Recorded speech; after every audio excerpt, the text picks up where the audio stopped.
अंदाज बयां उर्फ रवि कथा। अब रवि कथा, इस पर अभी कुछ देर पहले तक इस पे वो जो सेलोफिन चढ़ी हुई आती है, पॉलीथीन की जिल्द में बंद थी, ये उसको खोला नहीं था मैंने।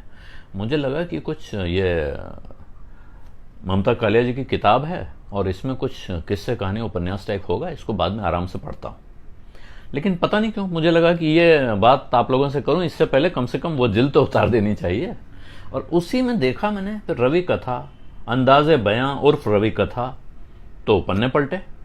और जब पन्ने पलटे तो देखा कि साहब ये तो बहुत दिलचस्प चीज है।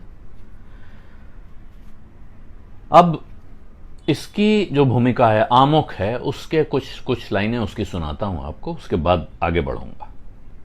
एक जीवन काल का प्रेम होता है, हंसता खेलता खिलखिलाता, कभी उद्दंड कभी उद्दाम।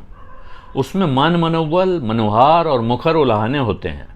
उसमें संवाद होता है और विवाद भी। वहां रूठना, मनाना और फिर रूठना चलता है। दूसरा जीवनोपरांत प्रेम होता है। दो में से एक सुग्गा उड़ गया, दोनों ने मिलकर नीड़ का निर्माण किया। एक अकेला रह गया सूने निविड़ नीड़ में। उड़ने वाले पंछी ने उससे कहा, बस इतना था मेरे पास तुम्हें देने के लिए। यही प्रेम स्मृति का वितान तान मेरे आकाश को भर देता है। मैं रवि को अपने आसपास बोलते उठते बैठते और चलते फिरते देख लेती हूं। यादों में बसे इस रवि से मेरा प्रेम उस जीते जागते रवि की तुलना में कहीं ज्यादा है। ये रवि पूरी तरह मेरा है। ये रवि कभी मुझे अकेला नहीं छोड़ता। इसे नौकरी पर 9 से 5 बाहर नहीं जाना होता। इसको शाम को दारू नहीं पीनी होती। ये मेरे किसी काम में मिनमेख नहीं निकालता। हम एक दूसरे की आंखों में आंखें डाल घंटों बैठे रह सकते हैं। ऐसे खुशकिस्मत जोड़े बहुत थोड़े होते हैं जिनका दम साथ साथ निकले। फंसाने की बात और है, हकीकत कुछ और। रवि की छवि आंखों में लिए मैंने न जाने कितनी किताबें पढ़ डाली, कितने कागज काले कर डाले। हर रात की सुबह बड़ी मुश्किल से होगी। हर वक्त हर घड़ी यही लगा रहता है। मेरे ख्यालों की रह गुजर से वो देखिए वो गुजर रहे हैं। तो ये अंदाजे बयां और रवि कथा दरअसल रविंद्र कालिया की कथा है। रविंद्र कालिया ममता कालिया की नज़र से। और जैसा मैंने आपसे कहा, इसको मैंने पढ़ा नहीं है, लेकिन इसने मेरी बहुत दिलचस्पी जगाई है।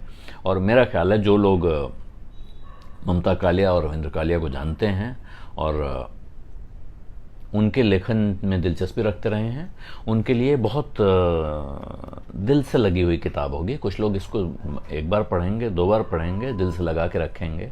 और आप रविंद्र कालिया के बारे में जान रहे हैं, रविंद्र कालिया की यादों के सफ़र में जा रहे हैं। और किसके साथ जा रहे हैं?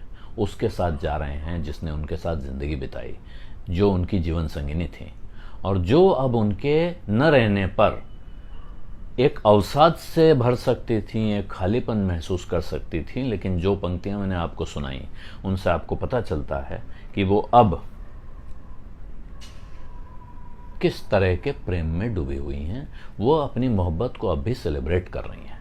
तो ये किताब रवि कथा, मेरा ख्याल है कि एक बहुत दिलचस्प किताब है।